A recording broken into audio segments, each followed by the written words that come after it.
Heather was negotiating with, one of our awesome mortgage folks who are awesome.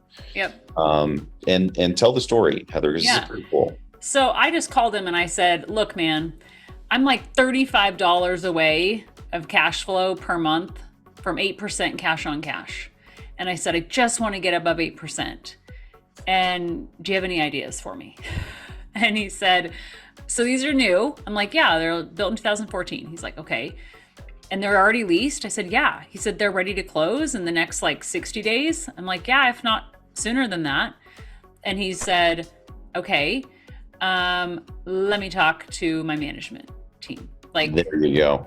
He's like, wow, okay. And let alone they're in a fantastic market in one of the best parts of Oklahoma City, a suburb that has the best schools in the area, right? So great location, newer construction, all brick, like stuff that a lender wouldn't be scared of holding in their portfolio, right? So it was a really short conversation, and within 24 hours, he was back to me with, okay, I can give you 5.375, limited time, because I don't know what rates are going to do.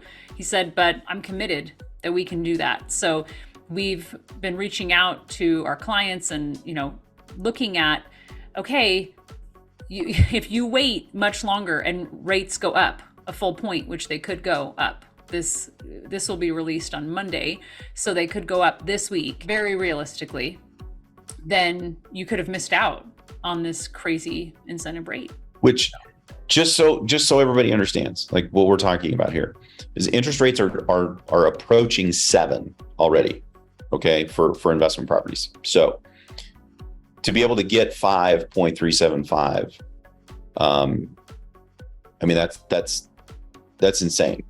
Yeah, the bank is basically losing some of the profit they would have made. That's what it is. So 30-year fixed, not an ARM. This is just a straight up 30-year fixed Fannie Mae loan. Okay. That spread is equal to $105 per month of cash. I want you guys to understand is that when you're pulling the levers trying to make cash flow work on a property, you don't have very many, but there are some, right? There's price, and then there's terms. Mm-hmm. Okay. And then there's income and expenses. That's pretty much it. That's all you got. Well, the income is what it is. The tenants aren't going to pay more than they're going to pay, right? So we're there, and expenses are what they are. There's nothing else we can do with those two. So that leaves us to play with price and terms. Now, I've just told you what the terms are, right? So if we can change the terms, we can create additional cash flow, which is what we did on these. Almost $400 a month. No, over $400 a month in cash flow that we created on these properties, right? It's crazy.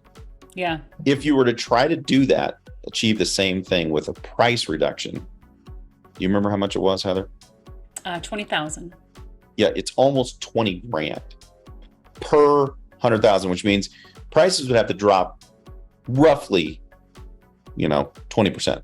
Yeah. We have that conversation with our sellers all the time. I say, hey, we can reduce the price like $5,000, or we can add $5,000 in closing costs, buy down the rate, and the numbers are way better than a tiny price reduction. And you got to understand, folks, right now, in order to rebuild these, it would cost more money. Yeah. Right. So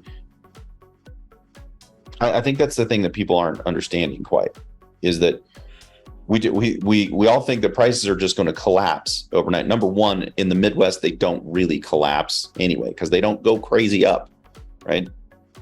Oklahoma City doesn't go crazy up. It's a pretty boring market. It didn't drop that much last time. And things are more expensive because of inflation. Mm-hmm.